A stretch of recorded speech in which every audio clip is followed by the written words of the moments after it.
মা মারিয়ামের গর্ভে একটা ছেলে আসছে, নাম তার ঈসা। ফিলিস্তিনের জমিনে সবাই বলছেন, সিসি মারিয়াম তুমি জেনা করেছো, সিসি মারিয়াম তুমি বেবিচার করেছো, সিসি মারিয়াম তোমাকে আমরা কত ভালো মনে করতাম, কত পবিত্র মনে করতাম, তোমার ঘরে ছেলে কেমনে আসলো? মা মারিয়ামের চোখ দিয়ে পানি বের হয়ে গেছে, জায়নামাজে সিজদায় লুটিয়ে গেছে, চোখের পানি জব জব করে পড়তে লাগলো। আমার মালিক ডাক দিয়ে বললেন, মরিয়ম কাঁদছো কেন? মরিয়ম বলে, মালিক কাঁদবো না কেন, আমারে ছেলে দিয়া তো শেষ করে দিলা। আল্লাহ বলি, কিরকম শেষ করে দিলাম? যে ফিলিস্তিনের মানুষ আমারে মাসুমা বলতো, ফিলিস্তিনের মানুষ আমারে তাহেরা বলতো, কিন্তু আজ ঈসা আসার কারণে আমারে জানিয়া বলছে, বেবিচারের তুহমত দিচ্ছে, আমারে জেনাকারী বলছে। আমার আল্লাহ বলে কালকে কি বলছিল নাকি? সে বলে নাই, তো আজকে কেন বলে? সে ঈসা জন্ম নেওয়ার কারণে। আল্লাহ বলে, তোমার কারণে তোমারে কেউ জানিয়া বলে নাই, দর্শিতা বলে নাই। ঈসার কারণে যখন বলছে, তুমি টেনশন করছো কেন? ঈসারে মসজিদ আকসার বারান্দায় দুলনায় রেখে দাও, ঈসা কিভাবে দুনিয়ায় আসছে সেটা ঈসা জাতিকে বলে দিবে। একদিনের ছেলে কি কথা বলতে পারে? ১.৫ বছরের বাচ্চা কথা বলতে কিয়ামত হয়ে যায়। কয় বছরের?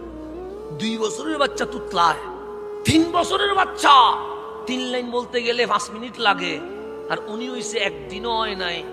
আল্লাহ বলে, মসজিদে আকসার বারান্দায় দুলনায় রেখে দাও, ঈসা কথা বলবে। মরিয়ম বলে, মালিক এটা কোনো কথা বলতেছো?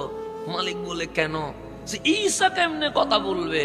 সে ঈসা যেমন ভাবে তোমার রেহেম হইয়া জমিনে আসছে, ঠিক তেমনি ভাবে কথা বলতে পারবে।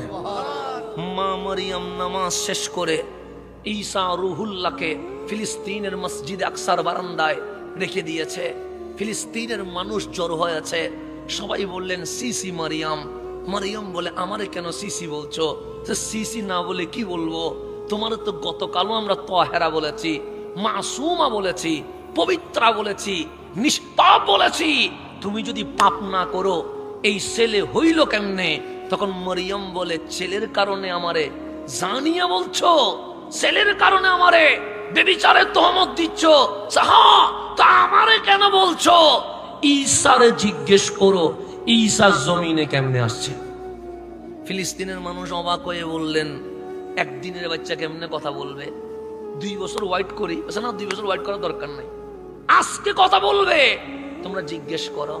সবাই বিশ্বাস করতে পারছে না। মরিয়ম বলে, আরে জিজ্ঞেস করো না।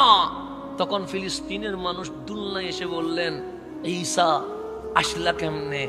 ঈসা দুলনা থেকে উত্তর দিচ্ছে, যেই আল্লাহ মা বাপ সারা আদম রে বানাইতে পারে, সেই আল্লাহ বাপ সারা মরিয়মের মাধ্যমে আমারে বানাই দিছে। ওনার নাম হয়ে গেছে রুহুল্লাহ, কুদরতুল্লাহ, আয়াতুল্লাহ, ওনার নাম হয়ে গেছে।